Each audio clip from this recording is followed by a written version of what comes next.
Sir നമസ്കാരം. നമസ്തേ Aishwarya. Sir, Rahul മാങ്കൂട്ടത്തിലിന്റെ കേസിൽ ഇന്നലെ ജാമ്യം നിഷേധിച്ചുകൊണ്ട് കോടതി പുറപ്പെടുവിച്ച ഒരു വിധിന്യായമുണ്ട്. അപ്പോ കഴിഞ്ഞ ദിവസത്തെ ചർച്ചകളിൽ വരെ നമ്മൾ പറഞ്ഞുകൊണ്ടിരുന്നത് രാഹുൽ മാങ്കൂട്ടത്തിന് ജാമ്യം കിട്ടാനുള്ള സാധ്യതകളെ കുറിച്ചാണ്. പക്ഷെ ഇന്നലെ കോടതിയുടെ വിധിന്യായം പലരെയും ഞെട്ടിച്ചുകൊണ്ടുള്ളതാണ്. അപ്പോ ഈ ഒരു വിധിന്യായത്തെ എങ്ങനെയാണ് സർ നോക്കിക്കാണുന്നത്? അതായത് ഈ വിധിന്യായം നമ്മളൊരു നേരത്തെ പോലെ ഒരു പോസ്റ്റ്മോർട്ടം അനാലിസിസ് നടത്തുകയാണെങ്കിൽ ഒന്നല്ല ഒരുപാടിടത്ത് ഈ മജിസ്ട്രേറ്റ് തെറ്റ് കാണിച്ചിട്ടുണ്ട്. അത് ബോധപൂർവമുള്ള തെറ്റാണോ ഇഗ്നറൻസ് ഉള്ള തെറ്റാണോ എന്നെനിക്കറിയില്ല.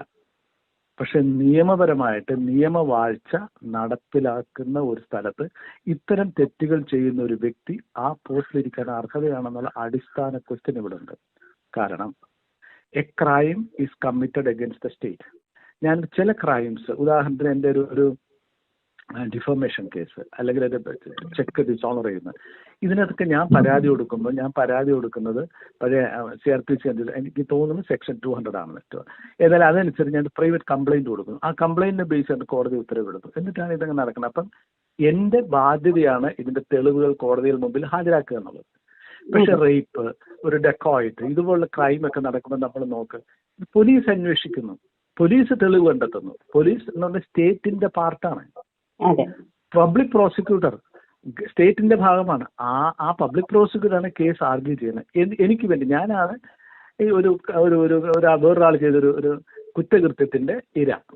എനിക്ക് വേണ്ടി സ്റ്റേറ്റ് തെളിവ് കണ്ടെത്തുന്നു, സ്റ്റേറ്റ് വാദിക്കുന്നു, അല്ലെ, അപ്പീൽ സ്റ്റേറ്റ് പോകുന്നു. Why? Because a crime is committed against the state.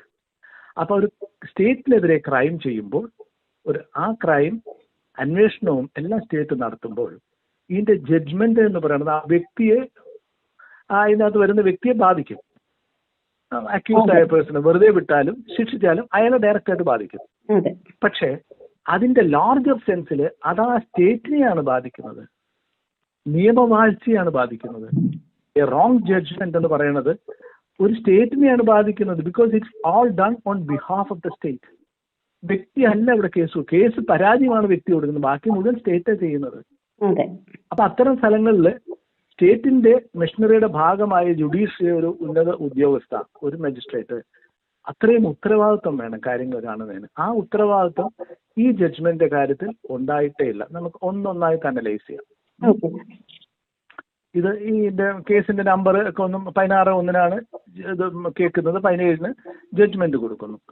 അതിൽ എന്റെ ഓർഡറിന്റെ ആദ്യത്തെ പാരയിൽ തന്നെ നോക്കാം.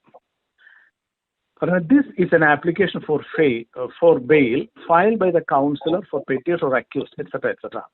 Offences alleged against the petitioner is under section 376 and 506 within bracket 1 of IPC. അപ്പൊ ഇതിനകത്ത് ഈ മജിസ്ട്രേറ്റ് ഫസ്റ്റ് ലൈനിൽ തന്നെ 1-2 മിസ്റ്റേക്ക് വരുന്നുണ്ട്. ഒന്ന്, ഒരു ഗ്രാമാറ്റിക്കലാണ്. അതായത് ഒഫൻസസ് എന്ന് പറയുന്നത് പ്ലൂറലാണ്. അപ്പൊ അലിഗ്ഡ് അഗൈൻസ്റ്റ് പെറ്റീഷണർ ഈസ് അല്ല, പെറ്റീഷണർ ആറാണ്. സബ്ജക്ട് വെർബ് എഗ്രിമെന്റ് ഇംഗ്ലീഷിൽ ഉണ്ടാകണം. പോട്ടെ, ആദ്യത്തെ ഒരു മജിസ്ട്രേറ്റിന് അത്ര ഒന്നും അറിയണമെന്നില്ല. പക്ഷെ മജിസ്ട്രേറ്റ് നിയമം അറിഞ്ഞാൽ മതി, ഭാഷ അറിയണമെന്നില്ല. അപ്പൊ നമ്മൾ പല സുപ്രീം കോടതിയിലെ ജഡ്ജസ്മാരെ വരെ പല ജഡ്ജ്മെന്റും വായിക്കുകയാണെങ്കിൽ നമുക്ക് ചിലപ്പോൾ ചിരി വരും. അവർ കാണിച്ചിരുന്ന ഗ്രാമാറ്റിക്കൽ ബ്ലണ്ടേഴ്സ്. പക്ഷെ അത് ഇൻസിഗ്നിഫിക്കന്റ് ആണ്. അവിടെ നിയമത്തിനോടുള്ള അവരുടെ കാഴ്ചപ്പാട്, അതിന്റെ വ്യാഖ്യാനം, അതൊക്കെയാണ് നമ്മൾ ഇമ്പോർട്ടന്റ്. ഇപ്പൊ ഒരു ഡോക്ടറാണ്, ഡോക്ടർ ഇംഗ്ലീഷ് പറയുമ്പോൾ ഒരു ഇംഗ്ലീഷ് പ്രൊഫസറെ പോലെ ഇരിക്കണമെന്നില്ല. But that is matter. അത് നമുക്ക് ഇവിടെ അതുകൊണ്ട് ഇത് നമുക്ക് ഇഗ്നോർ ചെയ്യാം. പക്ഷെ തൊട്ടടുത്തതിനകത്ത് എന്താണ് പറയുന്നത്? തൊട്ടടുത്തതിനകത്ത് പറയുന്നത് learned judge offences alleged under section 376 and 506 bracket 1 of IPC എന്നുള്ളതാണ് പറയുന്നത്. എഴുതിയിരുന്ന അണ്ടർ സെക്ഷൻ 376. ഇതൊരു ഗ്രേവ് എറർ ആണ്. കാരണം IPC 306 എന്ന് പറഞ്ഞാൽ പണിഷ്മെന്റ് ഫോർ റേപ്പ് ആണ്. Offence is IPC 305.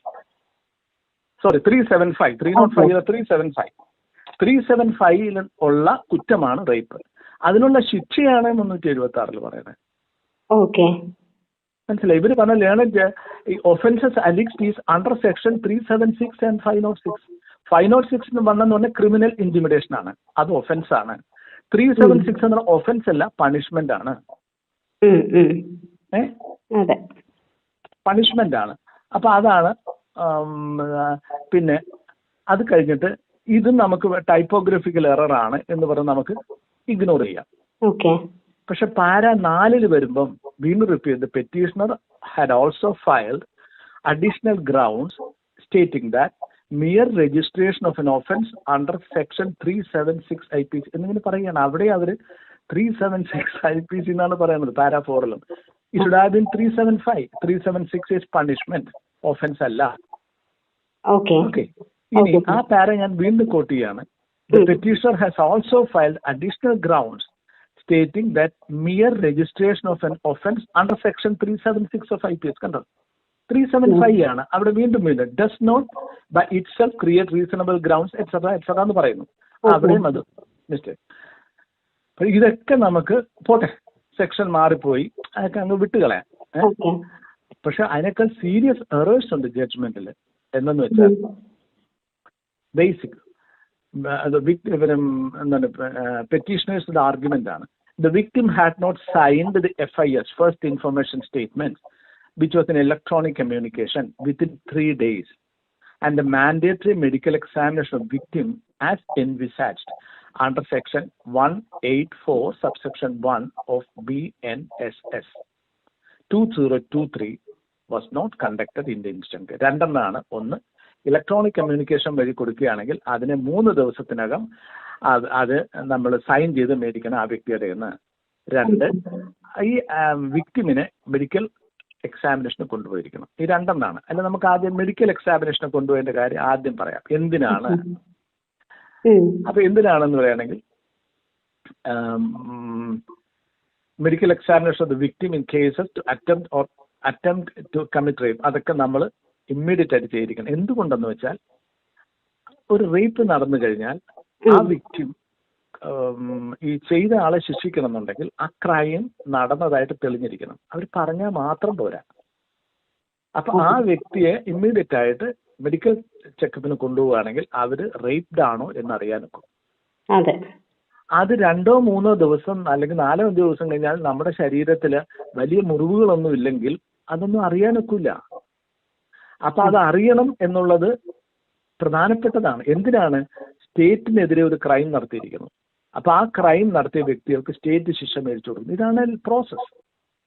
അപ്പോൾ ആ സ്റ്റേറ്റ് അതിന്റെ ഉത്തരവാദിത്വം ഏറ്റെടുക്കുകയാണ്. പോലീസ് പെട്ടെന്ന് ആ വ്യക്തിയെ കൊണ്ടുപോയിട്ട് സ്ത്രീകളായ ഡോക്ടർ പരിശോധന, അതിന്റെ കുറേ അതിന്റെ സ്റ്റാൻഡേർഡ് എന്താണ് ഓപ്പറേഷൻ മാനുവൽ എന്നൊക്കെ പറഞ്ഞുകൊണ്ട് എടുത്ത ഒരു ബെഡില് അത് 2018 പിണറായി വിജയന്റെ ഇതൊക്കെ ഉണ്ട്.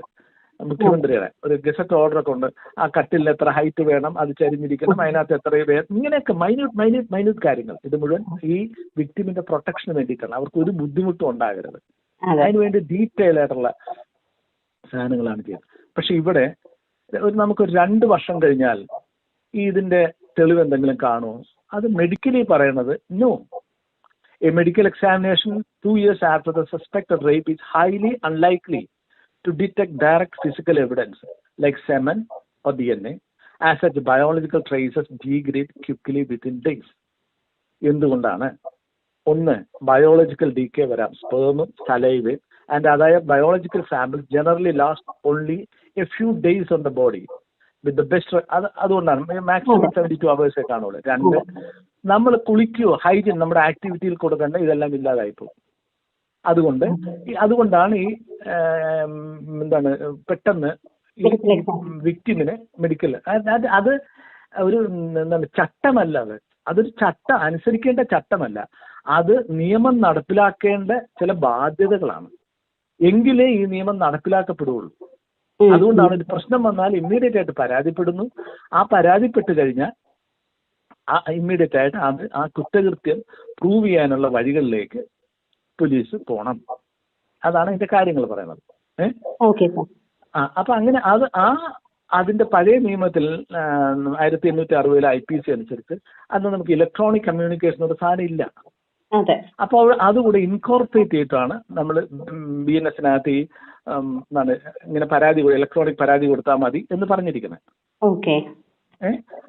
അങ്ങനെ പരാതി കൊടുക്കുമ്പോൾ ആ പരാതി അത് കഴിഞ്ഞിട്ട് ഇപ്പൊ നമുക്ക് കുറച്ച് ദൂരെയാണ്, നമ്മൾ പെട്ടെന്ന് പരാതി കൊടുക്കും, നമ്മൾക്കത് പ്രൊസീഡ് ചെയ്യണം എന്ന ആഗ്രഹമുണ്ടെങ്കിൽ നമ്മൾ വിത്തിൻ 3 days നമ്മൾ അവിടെ വന്നിട്ട് ഇത് രേഖാമൂലം ഒപ്പിട്ട് കൊടുക്കുകയും പിന്നെ ഉടനെ തന്നെ തുടർന്നുള്ള നടപടി, അതായത് ഇവരെ മെഡിക്കൽ ചെക്കിന് കൊണ്ടുപോവുകയും മജിസ്ട്രേറ്റ് ബിൽ 164 സ്റ്റേറ്റ്മെന്റ് എടുക്കാൻ കൊണ്ടുവൊക്കെ വേണം. ആ പ്രോസസ് നടക്കണം. പണ്ട് ദൂരെയാണെങ്കിൽ ചെയ്യാൻ ഒക്കില്ല. ഇപ്പൊ ദൂരെയാണെങ്കിൽ നിങ്ങൾ ആദ്യം ഇത് കൊടുക്കുക, കമ്മ്യൂണിക്കേഷൻ കൊടുക്കുക, then you come within 3 days എന്നുള്ളതാണ് ഈ പറയുന്നത്. അപ്പം ഇതിനകത്ത് പറയുന്ന ഇവര് ഉത്തരവിൽ പറയുന്നത് എന്താണെന്ന് വെച്ചാൽ, petitioner had also canvassed argument that victim had not signed the FIS within 3 days as mandated by section 173 subsection 1 within brackets 2 of BNSS. എന്നിട്ട് ജഡ്ജിന്റെ അതാണ് ഏറ്റവും. However, the implications of not signing the statement within 3 days is not provided anywhere in the BNSS. മനസ്സിലായോ? അതായത് ഇത് shall എന്ന് പറഞ്ഞാൽ എന്താണ് അർത്ഥം എന്നുള്ളത് ഈ മജിസ്ട്രേറ്റ് പറഞ്ഞ ഷാൽ ഡു ഇറ്റ് എന്ന് പറയുകയാണെങ്കിൽ it is mandatory, shall do it. വേറെ ഒന്നുമില്ല. ഇറ്റ് ഷാൽ ബി സൈൻഡ് എന്നാണ് പറയണത്. അപ്പൊ ഷാൽ എന്ന് പറഞ്ഞാൽ ഈ ഉത്തരം എന്താണ്? ചെയ്തിരിക്കണം, മസ്റ്റാണ്. അതെ. അപ്പൊ അത് അല്ലെങ്കിൽ അതിന് വാലിഡിറ്റി ഇല്ലാതായിപ്പോ. കാരണം it is mandatory. It is mandatory. ആ മാൻഡേറ്ററി ആയ കാര്യം ചെയ്തിരിക്കണം. അതിന് ഇവർക്ക് അപ്പൊ ഇതിനകത്ത് ചെയ്തില്ലെങ്കിൽ എന്ത് ചെയ്യണം എന്ന് BNSS ഒരിടത്തും പറയുന്നില്ല. ഇന്ന് മജിസ്ട്രേറ്റും ഇന്നത് ചെയ്യണമെന്ന് ഒരു ഉത്തരവ് പറയുമ്പോൾ ചെയ്തില്ലെങ്കിൽ എന്ത് എന്നുള്ളത് എവിടെയാ പറയുന്നത്? അത് നമ്മൾ കുറ്റം ചെയ്യുമ്പോഴല്ലേ നമുക്ക് കുറ്റത്തിന് ശിക്ഷ വരുന്നത്. നമ്മളൊരു ചട്ടം ഉണ്ടാക്കുമ്പം ആ ചട്ടം പാലിക്കാൻ വേണ്ടിയിട്ട് ഉണ്ടാക്കണേ. ഈ ചട്ടം ഞാൻ പാലിച്ചില്ലെങ്കിൽ എന്ത് ചെയ്യണം? ജോലിയിൽ പിരിച്ചുവിടണതാണ്. അതല്ലേ ചെയ്യണ്ടേ? അതെ. ഒരു ചട്ടമുണ്ടെങ്കിൽ ആ ചട്ടം പാലിക്കാൻ ഉദ്യോഗസ്ഥർ ബാധ്യസ്ഥരാണ്. ആ ചട്ടം പാലിച്ചില്ലെങ്കിൽ എന്ത് ചെയ്യണം എന്നുള്ള നിയമത്തിൽ പറയുന്നില്ല എന്ന് പറഞ്ഞാൽ എന്തൊരു സ്റ്റുപ്പിഡ് റിഡിക്കുലസ് ആർഗ്യുമെന്റ് ആണ്. അങ്ങനെ ആർഗ്യുമെന്റ് നടത്തുമ്പോൾ എന്താണ്? ഒരാൾ ജയിലിനകത്തായി പോകുന്നു. അയാൾ കുറ്റം ചെയ്തോ ഇല്ലയോ എന്നുള്ളത് രണ്ട്. നമ്മുടെ ബേസിക് എന്താണ്? Unless proved guilty every accused person is presumed not guilty, innocent. അയാൾ ശിക്ഷിക്കപ്പെടുന്നവരെ ഒരു പ്രതി ഇന്നസെന്റ് ആയിട്ടാണ് അയാളെ കാണുന്നത്, അല്ലേ? ആ നിയമം ഉള്ളപ്പോഴാണ് ഈ എഴുതി വച്ചിരിക്കുന്ന ചട്ടങ്ങളും നിയമങ്ങളും മുഴുവൻ ലംഘിച്ചുകൊണ്ട് അവർക്ക് വാക്കുകളുടെ അർത്ഥം അറിഞ്ഞുകൂടാതെ അവരെല്ലാം ചെയ്തിരിക്കുന്നത്. ഇതിനകത്ത് അപ്പം നമ്മൾ നോക്കും 173 ഓഫ് ഭാരതീയ നാഗരിക് സുരക്ഷാ സമിതി 2023 അതനുസരിച്ച് പറയുന്നത് എന്താണ്? അതാണ് every information relating to the commission of cognizable offense irrespective of the area where the offense is committed. പണ്ട് എങ്ങനെയാണ് നമ്മളിപ്പോൾ നമ്മുടെ ജൂറിസ്ഡിക്ഷൻ ഉള്ളിടത്ത് കേസ് കൊടുക്കാനൊക്കെ ഉള്ളൂ. ഇപ്പൊ തിരുവനന്തപുരത്ത് നടക്കുന്ന ഒരു ക്രൈമിന് എനിക്ക് കോഴിക്കോട് കൊണ്ട് കൊടുക്കാൻ ഒക്കില്ല. അതൊക്കെ ഇപ്പൊ മാറ്റിയിട്ട് നിങ്ങൾ എവിടെ താമസിച്ചാലും you can launch a complaint. അത് നമ്മളെ സഹായിക്കാനാണ്, വിക്ടിമിനെ സഹായിക്കാനാണ്. May be given orally or by electronic communication officer in charge of the police station and if given orally, it shall be reduced to writing by him or under his direction and be read over to the informant. And every such information, whether given in writing or reduced to writing as aforesaid, shall be signed by the person giving it. If by electronic communication, it shall be taken on record by him on being signed within 3 days by the person signing it. ഇവിടെയാണ് ഷാളിന്റെ അർത്ഥം പറയുന്നത് mandatory ആണ്. Magistrate cannot afford not to understand the meaning of words. Especially such a misunderstanding would put someone behind the bar. അവർക്ക് notice അല്ല, നമ്മൾ വാക്കുകൾ അർത്ഥം പറയാതെ ഒരാളുടെ ജീവിതം കട്ടപ്പുകയാക്കാനായിട്ട് എന്താ റൈറ്റ് ഉള്ളത്? ഇനി നമുക്ക് ഇങ്ങനെ ഇതിനെക്കുറിച്ചൊരു പുതിയ നിയമമാണല്ലോ, ഇതിനെക്കുറിച്ചുള്ള സുപ്രീം കോടതികളുടെ വ്യാഖ്യാനങ്ങളൊന്നും വന്നിട്ടില്ല. വ്യാഖ്യാനങ്ങൾ എപ്പോഴാണ് വരുന്നതെന്ന് കൂടെ നോക്കണം. ലോവർ കോടതികൾ സാധാരണ അങ്ങനെ വ്യാഖ്യാനം ഒന്നും നടത്താനൊന്നും പോവില്ല. പ്രത്യേകിച്ച് പറയണത് courts generally only step in to interpret when the language is not clear, when there is ambiguity. ഇപ്പോഴാണ് ambiguity ഉള്ളപ്പോഴാണ് അത് വ്യാഖ്യാനം കൊടുക്കുന്നത്. അതേസമയം penal and tax penal case usually interpreted strictly. അതാ എഴുതി വെച്ചതിനനുസരിച്ച് എന്താണ്? Favouring the subject or the defendant. മനസ്സിലായോ? Defendant എന്നാണ് ഇവിടുത്തെ ആരാണ്? രാഹുൽ മാങ്കുട്ടാണ്. അപ്പൊ ഇത്തരം കാര്യങ്ങൾ ഷുഡ് ബി ഇന്റർപ്രറ്റഡ് സ്ട്രിക്ട്ലി. അതിൽ അങ്ങോട്ടും ഇങ്ങോട്ടും നമുക്ക് മാറാൻ കഴിയത്തില്ല. ബ്രാക്കറ്റിൽ favouring the defendant if it is favouring the defendant. അപ്പൊ നമുക്ക് തോന്നിയൊരു വ്യാഖ്യാനിക്കാൻ നോക്കൂല. ഇനി എപ്പോഴൊക്കെ വ്യാഖ്യാനിക്കാം എന്നുള്ളതിനെ കുറിച്ച് സുപ്രീം കോടതി ഉത്തരവുണ്ട്. അവർ പറയണത് and act should be done in the manner prescribed or not at all. ഒന്നുകിൽ ആ പറഞ്ഞ പോലെ ചെയ്യുക, അല്ലെ ചെയ്യാതിരിക്കുക. അത് രാമചന്ദ്ര കേശവ് ആപ്കെ വേഴ്സസ് ഗോവിന്ദ ടോട്ടി ചാവരെ എന്നുള്ളത് 1975 3 ജഡ്ജിന്റെ ഡിസിഷനാണത്. ഇനി power must be exercise in the manner prescribed by law. Where a law requires a thing to be done in a certain manner, it has to be done in that manner or not at all. A power must be exercised in the manner provided by law. അത് ധാരാളം കേസിൽ Dhanraj Reddy versus state of കർണാടകയിലുണ്ട്, state of UP versus Singara Singh, അത് ആ കേസിനകത്തുണ്ട്. ഇതെല്ലാം അപ്പൊ ഈ രണ്ടാമത്തെ state of UP versus Singara എന്ന് പറയുന്നത് ഏറ്റവും രസം എന്നറിയാമോ?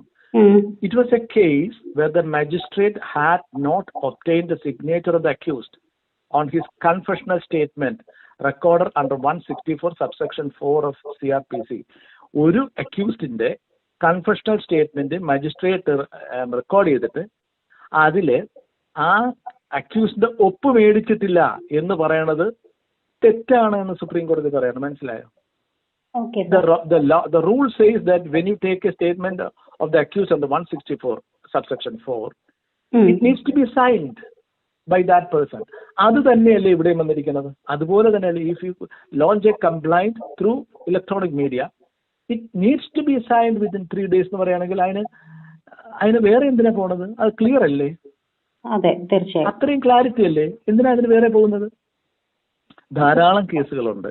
ഇപ്പൊ Dhananjay Reddy versus state of Karnataka ഉണ്ട്, രാമചന്ദ്ര കേശവ് അധ്യേ വേഴ്സസ് ഗോവിന്ദ ഉണ്ട്, പിന്നെ Jayalalitha versus state of Karnataka 2014 അതായത് thing must be done in the manner provided by the statute.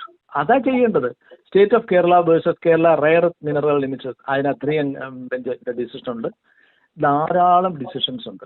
So ഒരു learned magistrate should have done in the manner prescribed by the law, അല്ലേ? അതെ, ഉറപ്പായിട്ടും. അത് അവർ ചെയ്തിട്ടില്ല അതിനകത്ത്. 2, ആന്റിസിപ്പേറ്ററി ബെയിൽ കൊടുക്കുമ്പോൾ പുള്ളിക്ക് ആന്റിസിപ്പേറ്ററി ബെയിൽ കൊടുക്കുക എന്നുള്ള നമ്മൾ നേരത്തെ പറഞ്ഞാണ്. ജസ്റ്റിസ് BV നാഗരത്നയുടെയും ഉജ്വൽ ഭുവന്റെയും ആ ഒരു കേസിനകത്ത് അവർ പറഞ്ഞ 2000 ജനുവരി 8 ആ ജഡ്ജ്മെന്റ് വരുന്നത്. So 2026 latest. അതിനകത്ത് അത് കംപ്ലൈനന്റ് ഒരു ബോംബെയിലെ പ്രാക്ടീസിങ് അഡ്വക്കേറ്റ് ആണ്. അവര് പറയുന്നു അവരെ സെക്ഷലി എക്സ്പ്ലോയിറ്റ് ചെയ്ത ഒരാൾ, അയാൾ കാനഡയിലോ മറ്റോ ആണ്. അപ്പൊ അതിന് കേസ് കൊടുക്കുന്നു, BNSS കേസ് കൊടുക്കുന്നു. അപ്പൊ താഴത്തെ കോടതി അയാൾക്ക് ജാമ്യം കൊടുക്കുന്നില്ല, ഹൈക്കോടതി ജാമ്യം കൊടുക്കുന്നില്ല. അവസാനം സുപ്രീം കോടതി പോകുമ്പോൾ സുപ്രീം കോടതി ഡിസിഷൻ എടുക്കുകയാണ്. Setting aside the High Court's order, the Supreme Court directed that in the event of arrest, the appellant be released on bail upon furnishing cash security of ₹25,000 with the 2 sureties of the same amount. എന്നിട്ട് court അതിനകത്ത് observe ചെയ്യാണ്. Court observe that personal relationships R complex and cannot always be criminalized when they break down. മനസ്സിലായോ? The court observed that the personal relations are complex and cannot always be criminalized when they break down. Supreme കോടതി approach എന്ന് പറയുകയാണെങ്കിൽ rape case on false promise of marriage must be judge with nuance. Nuance എന്ന് പറയുമ്പോൾ നമുക്ക് ഒരുപാട് shades ഉണ്ട്, വളരെ ശ്രദ്ധയോടുകൂടി കൈകാര്യം ചെയ്യേണ്ടതാണ്. And the court says failed relationship cannot automatically treated as rape. ഇതൊക്കെ കോടതി പറഞ്ഞിരിക്കുകയാണ്. ഇതൊക്കെ കോടതി പറഞ്ഞിരിക്കുമ്പോൾ ഈ 2026 ജനുവരി 8 ജഡ്ജ്മെന്റ് പറയുമ്പോൾ ഇതൊന്നും നമ്മുടെ ലേണഡ് മജിസ്ട്രേറ്റ് കാണുന്നില്ല. അപ്പൊ ലേണഡ് മജിസ്ട്രേറ്റ് ഞാൻ കാണുന്നത് രാഹുൽ മാങ്കൂട്ടത്തിനോട് അല്ല തെറ്റ് ചെയ്തത്. She has done a mistake to her profession, which in fact is a mistake she has committed to the state, which means she has committed to the people of India at large, to you and me. Okay, അത് sir, പക്ഷെ ഞാനൊരു കാര്യം ചോദിക്കട്ടെ. ഇപ്പൊ ഇത്തരത്തില് 3 ദിവസം നമ്മളിപ്പോ ചർച്ച ചെയ്ത കാര്യത്തില് 3 ദിവസത്തിനുള്ളിൽ ഇലക്ട്രോണിക് കമ്മ്യൂണിക്കേഷൻ വഴിയുള്ള പരാതികൾക്ക് അക്യൂസ്ഡ് സൈൻ ചെയ്യണം എന്ന് പറയുന്നു. പക്ഷെ ഇവിടെ ഈ പരാതിക്കാരി എന്ന് പറയുന്നത് വിദേശത്താണ് എന്നുള്ളത് ക്ലിയർ ആണ്. അപ്പോ അങ്ങനെയുള്ള ഒരു സ്ഥലത്ത് നിന്നും ഇങ്ങോട്ട് വരാനുള്ള, അപ്പൊ അങ്ങനത്തെ ചില എക്സെപ്ഷണൽ കേസസ് ഉണ്ടാവില്ലേ? ഇപ്പൊ ഇതുവരെ ഇങ്ങനത്തെ കാര്യങ്ങൾ ചെയ്യപ്പെട്ടിട്ടില്ല. അത് പറഞ്ഞിട്ടില്ല. കാരണം പുതിയ നിയമമാണ്. അത് കോടതി, ഹൈക്കോടതിയോ സുപ്രീം കോടതിയൊക്കെയാണ് പറയേണ്ടത്. അതിലിവിടെ വന്നിട്ട് പരാതി കൊടുത്താൽ പോരെ? അവര് വിദേശത്തുള്ള ആളാണ്, ശരിയാണ്, അവർക്ക് ഉടനെ എത്താനൊക്കില്ല. അവർക്ക് ഈ കേസ് പ്രൊസീഡ് ചെയ്യണമെന്നുണ്ടെങ്കിൽ അവർ ഇവിടെ വന്നിട്ട് പരാതി കൊടുക്കും. അല്ലെങ്കിൽ അവർക്ക് നിയമം അറിയണമെന്നില്ല. അപ്പൊ പോലീസ് പറഞ്ഞു ഇങ്ങനെ നിയമം ഇങ്ങനെയാണ്, അപ്പൊ നിങ്ങൾ എപ്പോഴാണ് ഇവിടെ വരുന്നത്, വന്നു കഴിഞ്ഞാൽ നിങ്ങൾ പരാതി തരും, ഞങ്ങൾ ഇമ്മീഡിയറ്റ് ആയിട്ട് എന്ന് പറയണ്ടേ? അങ്ങനെയല്ലേ ചെയ്യണ്ടേ? അവർക്കത് അറിയണമെന്നില്ല പരാതിക്കാരിക്ക്. പക്ഷെ പോലീസിന് ഇത് അറിയണ്ടേ? പോലീസ് പുതിയ നിയമങ്ങൾ വായിച്ച് മനസ്സിലാക്കണ്ടേ? ഒരു ക്രൈം ബ്രാഞ്ചിന്റെ SP ആണ് ഇത് കൊടുത്തത്. ക്രൈം ബ്രാഞ്ചിന്റെ SP ഒക്കെ ഇംഗ്ലീഷ് വായിച്ചാൽ മനസ്സിലാക്കണ്ടേ? ആരെങ്കിലും ചോദിക്കണ്ടേ? അല്ലെങ്കിൽ ആ നിയമം അറിയാവുന്ന ആരോടെങ്കിലും. എന്നെ പോലെ ഞാൻ നിയമജ്ഞനല്ല, അഡ്വക്കേറ്റ് അല്ല, നിയമം പഠിച്ചിട്ടില്ല. ഒരു ലേമാൻ ആയ ജേർണലിസ്റ്റിന് കാണാൻ കഴിയുന്ന കാര്യങ്ങൾ നിയമരംഗത്ത് നിൽക്കുന്നവർക്ക് എന്താ കാണാൻ കഴിയാതെ പോകുന്നത്? അപ്പൊ കാണാൻ കഴിയാത്തതല്ല, അത് ബോധപൂർവമാണ് നമുക്ക് ആരോപിക്കേണ്ടി വരും. അത് ബോധപൂർവമാണ്. അവരിവിടെ വന്നിട്ട് പരാതി കൊടുത്താൽ പോരെ? എന്താ ഇനി പരാതി കൊടുത്തിട്ട് ഇവരിവിടെ വരുന്നില്ല, ഇവരിവിടെ വന്നില്ലെങ്കിൽ സപ്പോസ് അവർ വരുന്നില്ല തീരുമാനിച്ച എന്താ സംഭവിക്കുന്നത്? നിയമപരമായി നിലനിൽക്കാത്ത ഒരു കേസിന്റെ പിന്നെ അതിനെ ബേസ് ചെയ്ത് രാഹുൽ മാങ്കുട്ടം അല്ലെങ്കിൽ let it be x y or z അയാൾ ജയിലിൽ 7-8 ദിവസം കിടക്കുന്നു. ഇതെന്ത് ജസ്റ്റിസ് ആണ്? എന്ത് റൂൾ ഓഫ് ലോ ആണ്? അതെ. പക്ഷെ ഇവിടെ ഞാൻ മനസ്സിലാക്കിയെടുത്തോളം ഇങ്ങനെ പരാതി കൊടുത്തിട്ട് കുറച്ചും കൂടി ഡേയ്സ് വേണമെങ്കിൽ കൂട്ടി കൊടുക്കാം എന്നുള്ളത് ഇപ്പൊ ഫസ്റ്റ് ടൈം ആണല്ലോ ഇങ്ങനത്തെ ഈ ഒരു മാനറിലുള്ള ഒരു കേസ് വരുന്നത്. അത് മജിസ്ട്രേറ്റിനുള്ള റൈറ്റ് ഒന്നുമില്ല. അതാണ് ഞാൻ വായിച്ച ജഡ്ജ്മെന്റുകൾ. അങ്ങനെ റൈറ്റ് ഇല്ല. കാരണം ആ ജഡ്ജ്മെന്റ് മുഴുവൻ a thing must be done in the manner provided by the statute. Jayalalithaa versus state of Karnataka, state of Kerala versus Kerala rare earth limited. അതിനകത്ത് പറഞ്ഞു if a statute provides for a thing to be done in a particular way then it has to be done in that manner and in no other manner. ഇതിൽ കൂടുതൽ എന്താണ് പറയേണ്ടത്? ഒറ്റ കാരണം കൊണ്ട് തള്ളിപ്പോണ്ടേ? നിങ്ങൾക്ക് ബേസിക് ഒരു കേസ് അടിസ്ഥാനപരമായി നിൽക്കണമെങ്കിൽ പരാതി ഇല്ലാതെയാണ് കേസ് എടുത്തതെന്നല്ലേ ഇതിന്റെ അർത്ഥം അല്ലേ? കംപ്ലൈന്റ് ആയി മാറണമെങ്കിൽ നമ്മൾ പരാതി കൊടുക്കും. ഞാൻ ഓറൽ പരാതി കൊടുക്കും, അവരത് രേഖാമൂലം എഴുതി എന്നെ വായിച്ചു കേൾപ്പിച്ച് എന്റെ ഒപ്പിട്ട് അപ്പോഴാണ് അത് ആകുന്നത് അല്ലേ? അതേസമയം ഇതല്ലാത്ത വേറെ ചില ഒഫൻസുകളുണ്ട്. മർഡർ പെട്ടെന്ന് നടന്നു, വിവരം കേൾക്കുമ്പോൾ തന്നെ പോലീസിന് പോയി അന്വേഷിക്കാം. അതൊക്കെ ഇതിന്റെ സബ്സെക്ഷൻ 3 പറയുന്നുണ്ട്. അങ്ങനെയുള്ളൊരു കേസാണെങ്കിൽ നമ്മൾ ഇതിനു വേണ്ടി നിൽക്കാതെ പെട്ടെന്ന് പോവുക. വി ക്യാൻ രജിസ്റ്റർ, അവിടെ പോയി ഇൻവെസ്റ്റിഗേഷൻ നടത്താം, എല്ലാം പോലീസിന് ചെയ്യാം. എന്നിട്ട് സബ്സിക്വന്റ് ആയിട്ട് ഈ കാര്യങ്ങൾ ചെയ്താൽ മതി. ഇവിടെ അങ്ങനെയല്ല. ഇവിടെ എന്താണ്, ഒരു പരാതിയെ തുടർന്നാണ് ഈ കേസ് ഉണ്ടാകും അല്ലേ? ആരെങ്കിലും വിളിച്ച് ഒരു ഫോൺ കോളിൽ കൂടെ വിളിച്ചുകൊണ്ട് ഇവിടെ കൊലപാതകം നടക്കുമെന്ന് പറഞ്ഞിട്ട് ഫോൺ വയ്ക്കുന്ന പോലെ അല്ലേ ഇത്? ഇതൊരു വ്യക്തി ഐഡന്റിറ്റി റിവീൽ ചെയ്തിട്ട് പോലീസിന് പരാതി കൊടുക്കുന്നു. ആ പരാതി കൊടുക്കുമ്പോൾ ആ പരാതി 3 ദിവസം. എന്തിനാണ് ഈ 3 ദിവസം എന്ന് പറയുന്നത്? പണ്ട് ഇലക്ട്രോണിക് ഒരു ടെറിട്ടോറിയൽ ജൂറിസ്ഡിക്ഷനിലെ കേസ് കൊടുക്കാനൊക്കെ ഉള്ളൂ. അത് മാറ്റിയിട്ട് എവിടെയുള്ളവർക്കും, ഇപ്പൊ ഇവര് വിദേശത്തായിരിക്കണമെന്നില്ല. ഇപ്പൊ വേറെ ഞാനിപ്പോ ബോംബെയിലാണ്, എനിക്ക് ഇവിടെ വെച്ചാണ് സംഭവം നടന്നത്. ഞാൻ ഇമ്മീഡിയറ്റ് കേസ് കൊടുക്കുന്നു, ഇവിടെ വരുന്നു. ഇനി ദൂരെയാണെന്നുണ്ടെങ്കിൽ അവർ വന്നിട്ട് കേസ് കൊടുക്കണം. അവർ വന്നിട്ട് കേസ് കൊടുക്കുന്നതിന് അവരെ തടസ്സം നിന്ന് എന്താണ്? അവർക്ക് കേസ് കൊടുത്തു കഴിഞ്ഞാൽ വരണം എന്നുണ്ടെങ്കിൽ വന്നിട്ട് കേസ് കൊടുത്താലും പോരെ. അവർക്കിതൊന്നും അറിയില്ലെങ്കിൽ പോലീസ് അവരോട് പറയണ്ടേ നിയമം ഇതാണ് അനുശാസിക്കുന്നത്, അതുകൊണ്ട് മാഡത്തിന് എന്ന് വരാനൊക്കും ആ ദിവസത്തെ വരൂ, നമുക്ക് അപ്പൊ തന്നെ കേസ് രജിസ്റ്റർ ചെയ്യാം, നമുക്ക് ബാക്കി കാര്യം പ്രൊസീഡ് എന്ന് വേണ്ടേ പറയാൻ.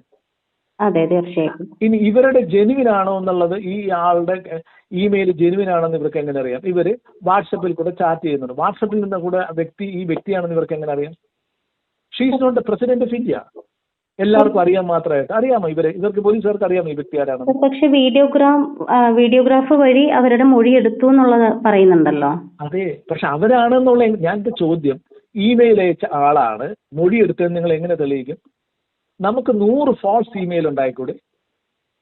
ഞാൻ വേറൊരാളെ അവിടെ നിർത്തിക്കൂടെ? അതാണ് വെച്ചാൽ ആ സ്ത്രീ മെയിൽ അയച്ച സ്ത്രീയാണ്, രണ്ടും ഒന്നാണെന്ന് അറിയാനായിട്ട് ആ സ്ത്രീയെ ലോകം മുഴുവനും അറിയുന്നതല്ലല്ലോ. അതല്ലേ നമ്മൾ പ്രസിഡന്റ് മുർമു അല്ലല്ലോ.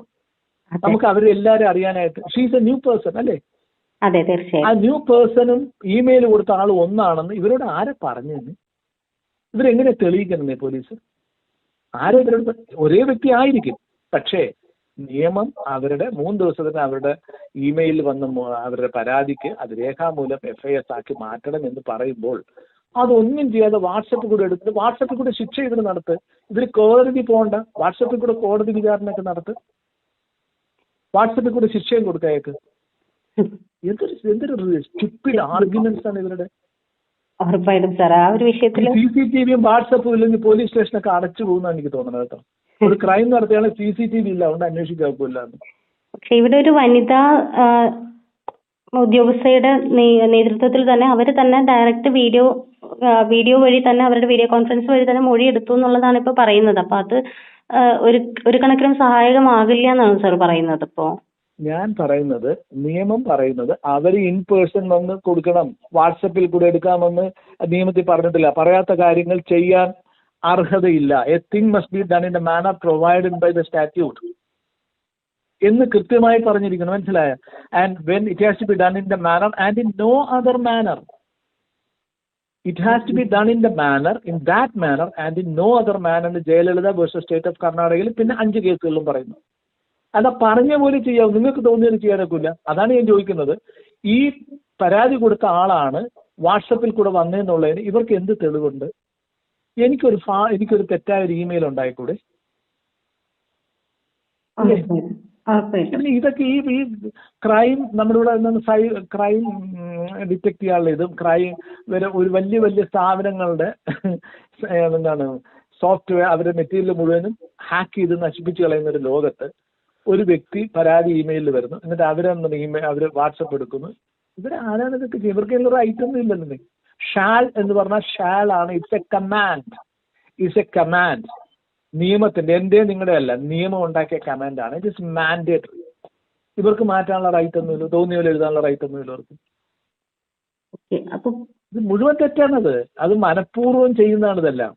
അത് ഞാൻ പറഞ്ഞ രാവിലെ ദേശാഭിമാനിയും വായിക്കുകയും വൈകിട്ട് കൈരളി ന്യൂസ് ചാനൽ കാണുന്നതിന് ഇടയ്ക്ക് എന്തെങ്കിലും ഈ ലാ ജേർണൽസ് ഒക്കെ ഇടയ്ക്കിടയ്ക്കൊന്ന് മറിച്ച് നോക്കിയാൽ കൊള്ളാം, അല്ലെങ്കിൽ ഇതുപോലെ ഇരിക്കും. Okay sir.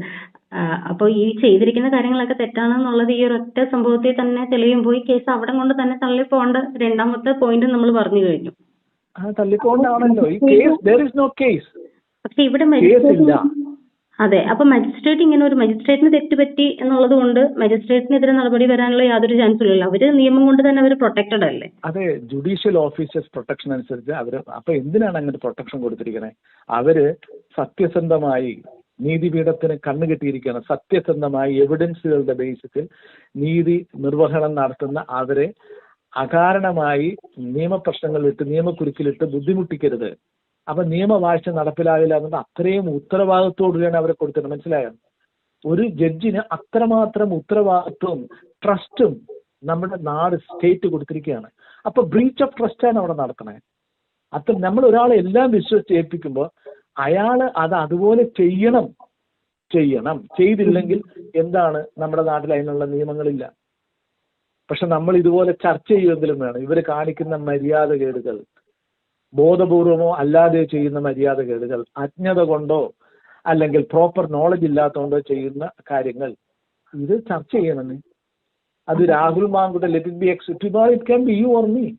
ആൻഡ് നമ്മളോട് ഇത് ചെയ്യുന്ന ആരാണ്? The state is committing a crime against an individual. How can it tolerate that? Now here's a case where an individual has allegedly committed a crime against a woman. Now in this particular instance the state has committed a crime against Rahul Mangutam. ഏതിനാണ് dimension കൂടുതൽ? ഉറപ്പായിട്ടും ഒരു മജിസ്ട്രേറ്റിന്റെ ഒരു വരി തെറ്റുന്നത് അല്ലെങ്കിൽ അവർ കാണിക്കാത്തൊരു breach of കാര്യത്തിന്റെ പേരിൽ ഒരാളുടെ ജീവിതം തന്നെ കുറെ നാളുകളിലേക്ക് അങ്ങ് മാറിപ്പോവാണ് കംപ്ലീറ്റ്ലി. പക്ഷെ അയാൾ ഈ നമ്പിനാരായണനൊക്കെ കേസ് കൊടുത്ത പോലെ he should file for heavy damage. സ്റ്റേറ്റിനല്ല, പേഴ്സണലി അഗേൻസ്റ്റ് ദ ജഡ്ജും കൂടെ കൊടുക്കണം. അങ്ങനെയാണ് ചെയ്യേണ്ടത്. ഇത് ഇവിടെ വെച്ച്, കാരണം അയാൾക്ക് വേണ്ടിയിട്ടല്ല അത് ചെയ്യേണ്ടത്. Since he is A politician he should do it for the welfare or the benefit at large. നാളെ ഇതൊന്നും കഴിവില്ലാത്ത ഒരു മനുഷ്യൻ നമുക്ക് എങ്ങനെ അറിയാം? ഈ ജയിലിൽ കിടക്കുന്ന എത്ര പേരൊക്കെ ഇങ്ങനെയൊക്കെയാണെന്ന് നമുക്ക് എങ്ങനെ അറിയാവുന്നതെന്ന്? നമ്മളിത് ചർച്ച ചെയ്യുന്നുണ്ടല്ലേ നമ്മൾ ഈ ജഡ്ജ്മെന്റ് ഒക്കെ വായിക്കുന്നത്, അല്ലേ? ഉറപ്പായിട്ടും. അതായത് പണ്ട് നമ്മൾ പോകുമ്പോൾ ഞങ്ങൾ ഈ പേം എന്ന് പറയുന്ന NGO വർക്ക് ചെയ്യുമ്പോൾ ഈ സെക്സ് വർക്കേഴ്സിന്റെ ഒരു കൂടെ ഉള്ള ഒരു പ്രോജക്റ്റ് ആയിരുന്നു. അപ്പൊ ഞാൻ എന്റെ ചെയർമാനായിരുന്നു കുറെ നാൾ.